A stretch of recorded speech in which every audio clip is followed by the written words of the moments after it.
Almost 10 years ago, I put something out on the internet that I thought was cute, inspirational, and maybe even a little prophetic. I said I would be financially free at 35. I didn't just say it, I meant it. It was not a hope, it was a that's what's going to happen for me. But now I am 9 months until I am 36 years old, and I'm not financially free. Nowhere close. And, I thought about just erasing the page and forgetting about it and ignoring the dreams that I had for my life and for my finances.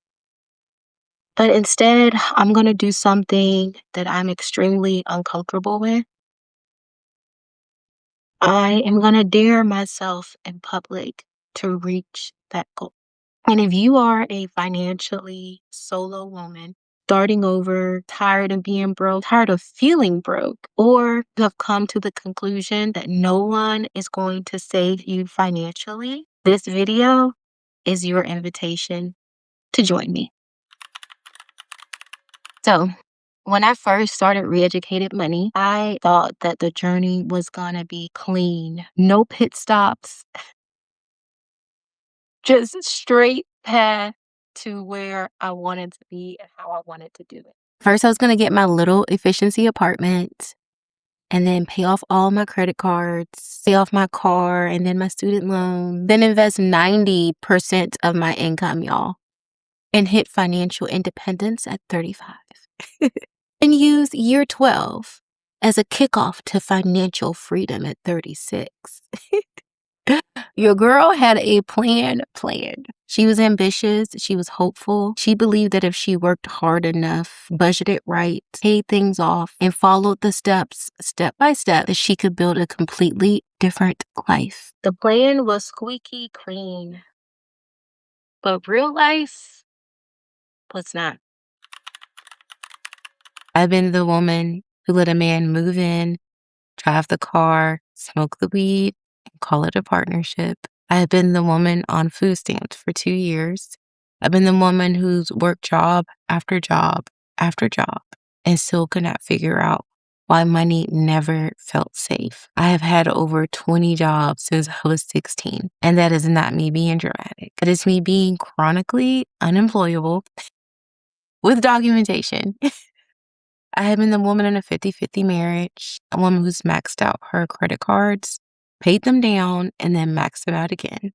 But I've also been the woman who's increased her credit score by over 100 points in less than a year. The woman who has saved thousands on one income, increased her net worth by 18,000 in months. The woman who's used credit card points to take trips she could not have afforded without them. The woman who's built businesses, failed businesses, then rebuilt them. Because apparently I love learning lessons the most expensive and most painful way. I learned how to manage money. I learned how to get money. I learned how to stretch money. I learned how to make money work when the math was not mathing and it should not have worked. But I did not learn how to keep, to build, and to sustain well because I was not dealing with the root. I'm not going to go into every detail, but I will say this. The hardest part was not the debt. It was not the crazy jobs that I did or the jobs that I lost. It was not the divorce, not even the starting over almost every 3 to 5 years. And it wasn't trying to build businesses and my little dreams while feeling like everything was unstable around me. No, the hardest part was realizing how much of my life was ran by fear and shame. Fear of looking stupid, fear of being alone, fear of asking for help, fear of admitting I needed some damn help, fear of making the wrong move, fear of missing my chance, fear of failing publicly, and then just the shame of it all. Shame had me avoiding the numbers, avoiding the calls, avoiding the plan, and avoiding the truth. But the truth was still there.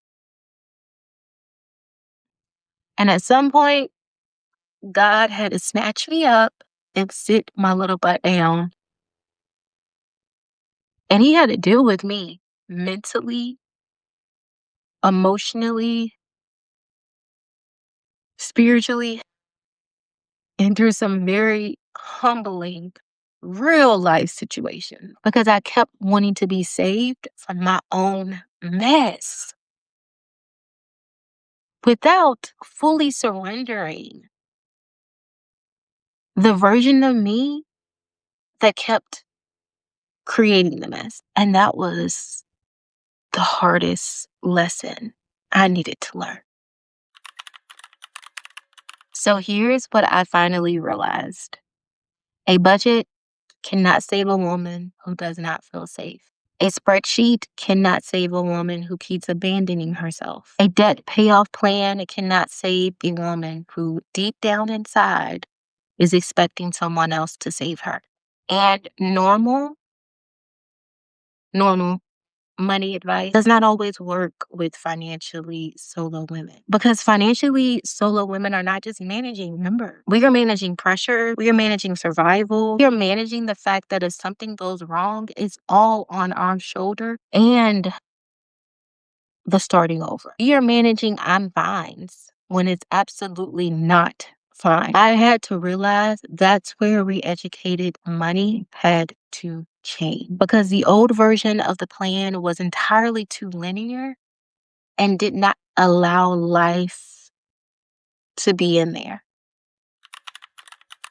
So, yes, almost 10 years ago, I said I would be financially free at 35, and I'm not there yet. But I am here now, and I am still rebuilding. I'm still believing, I'm still being re educated every single day. This is my last 9 months to prove it. So, subscribe if you want to take the ride with me or join me on the journey. It is going to be extremely bumpy, but it is going to be worth every dag on cent. Let's do this, fam.